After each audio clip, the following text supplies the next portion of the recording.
नमस्कार दोस्तों, हमारे यूट्यूब चैनल स्टडी विद राजा साहब में आपका स्वागत है। दोस्तों आज हम लोग देखने वाले हैं ईवीएस में जो एनसीईआरटी की जो टॉपिक बाय टॉपिक जो हम लोग सीरीज चला रहे हैं उसी का नेक्स्ट पार्ट है दोस्तों। और इसमें देखेंगे हम लोग क्या वनस्पति जगत से संबंधित देखने वाले हैं। और वनस्पति जगत से संबंधित उसमें क्या देखेंगे, पौधों के बारे में बात करेंगे। हम लोग आज किसके बारे में बात करने वाले हैं, पौधों के बारे में बात करने। चलिए दोस्तों देख लेते हैं, शुरुआत करते हैं। देखते हैं खेजड़ी वृक्ष के बारे में। किसके वृक्ष के बारे में, खेजड़ी वृक्ष के बारे में देखते हैं साथियों। खेजड़ी वृक्ष राजस्थान राज्य के थार रेगिस्तान में पाया जाता है। देखिएगा जो थार रेगिस्तान है वो कहाँ पाया जाता है, वो पाया जाता है राजस्थान राज्य में पाया जाता है। और राजस्थान राज्य में कौन सा वृक्ष पाया जाता है, खेजड़ी वृक्ष पाया जाता है। दोस्तों क्या पाया जाता है, खेजड़ी वृक्ष पाया जाता है। खेजड़ी की जड़ें गहरी होती हैं और कम पानी में भी रह सकती है। जो खेजड़ी की जो जड़ें होती हैं वो कैसी होती हैं, गहरी होती हैं और कम पानी में क्या क्या करती हैं, रह सकती हैं साथियों। आगे देखते हैं साथियों। खेजड़ी की छांव में स्थानीय बच्चे खेलते कूदते हैं। जो खेजड़ी जो वृक्ष की जो छांव होती है उसमें क्या करते हैं, जो स्थानीय बच्चे होते हैं वो खेलते तथा कूदते हैं साथियों। आगे देखते हैं नेक्स्ट साथियों। खेजड़ी की लकड़ी में कीड़े नहीं लगते। जो खेजड़ी की जो लकड़ी होती है उसमें क्या नहीं लगते, उसमें कीड़े नहीं लगते हैं साथियों। इसलिए इसका प्रयोग साल दर साल किया जा सकता है। इसका प्रयोग अगर देखा जाए तो कैसे किया, साल दर साल किया जा सकता है साथियों। किसका, खेजड़ी वृक्ष का साथियों। नेक्स्ट आगे देखते हैं साथियों। खेजड़ी की फली का इस्तेमाल सब्जी बनाने भी है। जो खेजड़ी जो फली होती है उसका इस्तेमाल किस में किया जाता है, सब्जी बनाने में किया जाता है साथियों।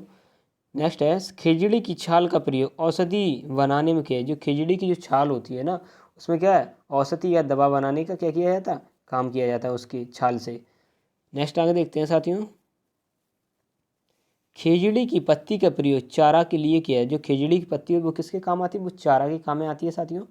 नेक्स्ट आगे देखते हैं। खेजड़ी वृक्ष के महत्व को देखकर राजस्थान जो सरकार है उसने इसे क्या किया, इसे राजकीय वृक्ष घोषित किया है, राजकीय। ठीक है, राज्य का क्या किया उन्होंने, वृक्ष घोषित कर रखा है। किसको, खेजड़ी। आपसे क्वेश्चन पूछा जा सकता है कि खेजड़ी जो वृक्ष है वो किस राज्य का क्या है, राजकीय वृक्ष है साथियों। तो किसका हो जाएगा साथियों, राजस्थान सरकार। किसका होगा, राजस्थान राज्य का हो जाएगा साथियों। नेक्स्ट आगे देखते हैं साथियों। रेगिस्तानी ओक के बारे में देख लेते हैं। इस पर कई बार क्वेश्चन पूछे जा चुके हैं और खेजड़ी पर भी पूछे जा चुके हैं दोस्तों क्वेश्चन। अगर आप प्रीवियस ईयर के क्वेश्चन पेपर देखेंगे। रेगिस्तानी ओक ऑस्ट्रेलिया में पाया, जो रेगिस्तानी ओक है वो कहाँ पर पाया जाता है, वो ऑस्ट्रेलिया में पाया जाता है साथियों। आगे देखते हैं साथियों। ऑस्ट्रेलिया के कुल भूभाग के सर्वाधिक क्षेत्रफल पर मरुस्थल का विस्तार है। इसे प्यासी भूमि के नाम से भी जाना जाता है। वहाँ पर यह पौधा काफ़ी उपयोगी है। जो खिजड़ी तो हमने देखा राजस्थान में था, जो हम रेगिस्तानी ओक देख रहे हैं वो कहाँ पर है, ऑस्ट्रेलिया के कुल भूभाग के सर्वाधिक क्षेत्रफल। अगर जितना भी कुल भूभाग अगर उसके कुल सर्वाधिक क्षेत्रफल पर देखा जाए तो कौन सा पौधा पाया जाता है, रेगिस्तानी ओक पाया जाता है। और इसे प्यासी भूमि के नाम से भी जाना जाता है। किससे जाना जाता है, ऑस्ट्रेलिया को क्या कहा जाता है, प्यासी भूमि के नाम से भी जाना जाता है साथियों। नेक्स्ट आगे देखते हैं साथियों।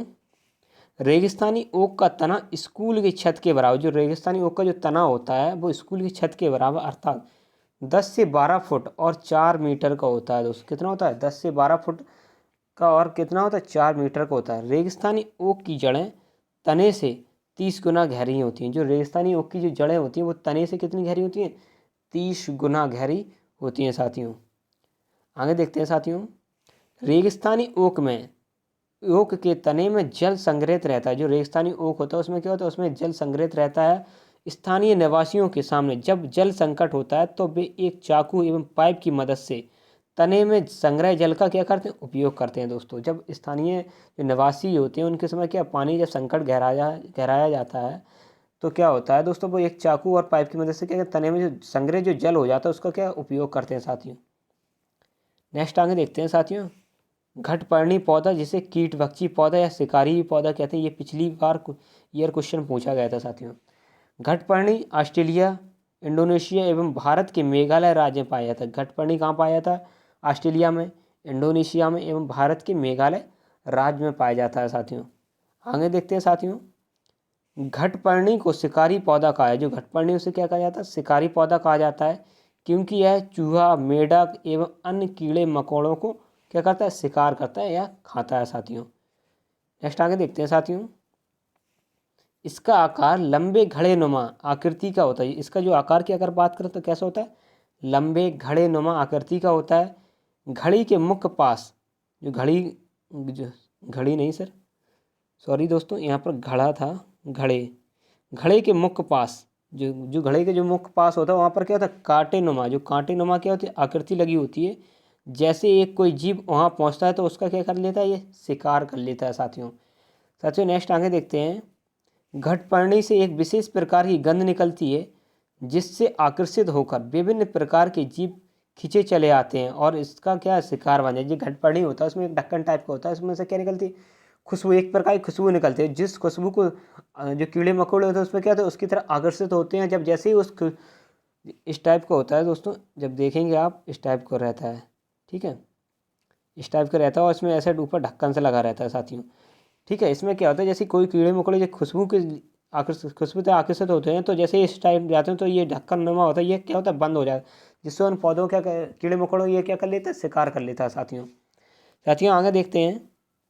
घटपर्णी उन क्षेत्रों में पाया जाता है जहाँ पर मिट्टी में नाइट्रोजन का अभाव होता है। कहाँ पर पाया जाता है, जहाँ पर नाइट्रोजन का क्या होता है, अभाव होता है साथियों। कीट पक्षी पौधों के अन्य नाम भी हैं, इसके कई तरह के नाम भी हैं साथियों। नेक्स्ट आगे देखते हैं लाइकेन। क्या देखते हैं, लाइकेन एक सहजीवी पौधा होता है। लाइकेन जो होता है वो एक सहजीवी पौधा होता है साथियों। लाइकेन कवक एवं शैवाल के मध्य सहजीविता का परिणाम है। क्यों है, क्योंकि दोनों एक दूसरे पर निर्भर हैं। क्या, दोनों एक दूसरे पर निर्भर हैं। कौन कौन सी, कवक एवं शैवाल। इस वजह से जो एक दूसरे पर निर्भर रहते हैं उनको सहजीविता का परिणाम कहते हैं साथियों। नेक्स्ट आगे देखते हैं। कवक सफ़ेद रंग का होता है, उसमें क्लोरोफिल नहीं पाया जाता है, इसलिए वह अपना भोजन प्रकाश संश्लेषण विधि के माध्यम से नहीं बना पाता है। इसलिए कवक सड़े गले स्थानों पर ही पाए जाते हैं। अतः कवक की मुख्य समस्या भोजन की है। जो कवक है, कवक में जो मुख्य समस्या होती है वो किसकी होती है, वो भोजन की होती है दोस्तों, क्योंकि प्रकाश संश्लेषण की क्रिया के अपना भोजन नहीं बनाते हैं साथियों। शैवाल की बात कर लेते हैं दोस्तों। शैवाल हरे रंग के होती हैं, उसमें क्लोरोफिल भी पाया जाता है और प्रकाश संश्लेषण विधि के माध्यम से भोजन भी बना लेते हैं। लेकिन शैवाल की मुख्य समस्या क्या, आधार है। आधार मतलब रहने की इनकी समस्या होती है शैवाल की। तो ये कहाँ रहते हैं, ये कवक के पास रहते हैं और कवक को ये क्या देते हैं, अपना भोजन प्रदान करते हैं दोस्तों। तो दोनों क्या करते हैं, एक दूसरे पर निर्भर हो जाते हैं, इनको ये सहजीविता का संबंध कहा जाता है दोस्तों। नेक्स्ट अंक देखते हैं दोस्तों। कवक और शैवाल के मध्य सहजीविता से जहाँ कवक को शैवाल से भोजन प्राप्त हो जाता है तो वहीं शैवाल को कवक से आधार प्राप्त, आधार का मतलब रहने की जगह प्राप्त हो जाती है साथियों। आगे देखते हैं। लाइकेन को वायु प्रदूषण का सूचक माना जाता है। जो लाइकेन होता है उसे वायु प्रदूषण क्या माना जाता है, सूचक माना जाता है, क्योंकि जब वायुमंडल में SO2 की मात्रा बढ़ जाती है तो उस क्षेत्र में पाए जाने वाले लाइकेन क्या होते हैं, जो समाप्त हो जाए। जो लाइकेन होते हैं उनमें क्या होती है, समाप्त हो जाए। SO2 की अगर मात्रा अधिकतम बढ़ जाती है दोस्तों साथियों। नेक्स्ट आगे देखते हैं साथियों बरगद के बारे में। बरगद एक विशाल छायादार वृक्ष है। जो बरगद है वो कैसा, एक विशाल छायादार वृक्ष है। बरगद की जड़ें दूर तक फैली होती है। जो बरगद होता है उसकी जड़ें कहाँ तक फैली, उसकी जो जड़ें होती हैं वो बहुत दूर तक फैली होती हैं साथियों। आगे देखते हैं। बरगद के तने से जड़ें लटकती हैं जो तने को सहारा देने का कार्य करती है। जो बरगद के तने से जो होती है, बरगद से तने से क्या होती है, जड़ें लटकती हैं साथियों। तो वो क्या करती हैं, वो पेड़ बरगद क्या कहती हैं, सहायता देती हैं साथियों। क्योंकि इस टाइप की मान के चलिएगा, ये आपका पेड़ है जैसे इस टाइप का, ठीक है, इस टाइप का मान के चलिए, ठीक है। तो ऐसी जड़ें निकलती हैं इनमें से, ठीक है। जो तने होती हैं इनमें कैसे, इनमें जड़ें लटकती रहती हैं, ठीक है। वो ज़मीन में जब गड़ जाते हैं तो पेड़ को क्या देती है, वो सहायता देती हैं साथियों। ठीक है साथियों, आगे देखते हैं साथियों पीपल के बारे में देख लेते हैं साथियों। पीपल एक विशाल छायादार वृक्ष, पीपल जो है वो बरगद की तरह क्या है, एक विशाल छायादार वृक्ष है साथियों। आगे देखते हैं।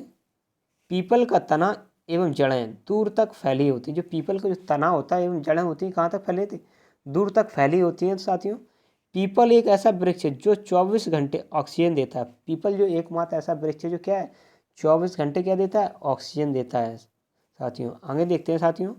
पीपल को बौद्ध वृक्ष भी कहा जाता है क्योंकि महात्मा बुद्ध को ज्ञान की प्राप्ति बौद्ध गया में पीपल वृक्ष के नीचे ही प्राप्त हुई थी दोस्तों।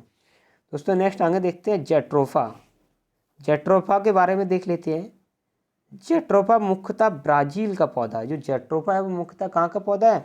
वो मुख्यतः ब्राज़ील का पौधा है साथियों। जेट्रोफा से बायोडीजल बनाया जाता है। जो क्वेश्चन पूछा जाता है कि बायोडीजल किससे बनाया जाता है, तो बायोडीजल बनाया जाता है जेट्रोफा से बनाया जाता है। किससे बनाया जाता है?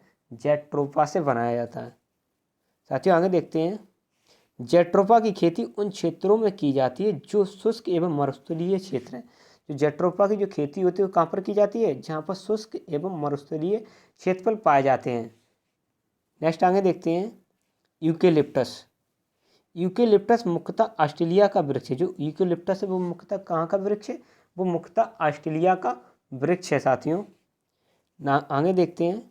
यूकेलिप्टस को सामाजिक वनिकी का या पारिस्थितिकी तंत्र का आतंकवादी कहा जाता है, क्योंकि यूकेलिप्टस एक दिन में लगभग 40 लीटर जल का अपव्यय करता है। कितना करता है? 40 लीटर जल का क्या करता है? अपव्यय करता है। कौन सा पौधा? यूकेलिप्टस, जिसे पर्यावरण का आतंकवादी भी कहा जाता है। ये क्वेश्चन कई बार पूछा जा चुका है साथियों। आगे देखते हैं। यूकेलिप्टस को भारत में सामाजिक वनिकी कार्यक्रम 1976 के तहत लाया गया। यूकेलिप्टस की अगर बात करें तो ये भारत में सामाजिक वनिकी कार्यक्रम के तहत 1976 में क्या किया? लाया गया। सीता अशोक। सीता अशोक को शहरी क्षेत्रों में सड़कों के किनारे लगाया जाता है, क्योंकि सीता अशोक ध्वनि प्रदूषण को नियंत्रित करता है। जो सीता अशोक जो पौधा होता है वो कहाँ पर लगाया? वो सड़कों के किनारे लगाया जाता है, जिससे क्या होता है? जो सीता अशोक होता है ध्वनि प्रदूषण को क्या करता है? नियंत्रित करता है। साथ ही हमारे ये एनसीईआरटी से रिलेटेड जो हम लोग टॉपिक वाइज टॉपिक सीरीज चला रहे हैं उसी का ये नेक्स्ट पार्ट था साथियों। अभी के लिए इतना ही। और जितने भी साथी हमारे चैनल से नए जुड़े हैं तो प्लीज़ चैनल को सब्सक्राइब कर लीजिएगा तथा शेयर भी कर दीजिएगा, जिससे और भी नए साथी हमारे चैनल से जुड़ सके साथियों।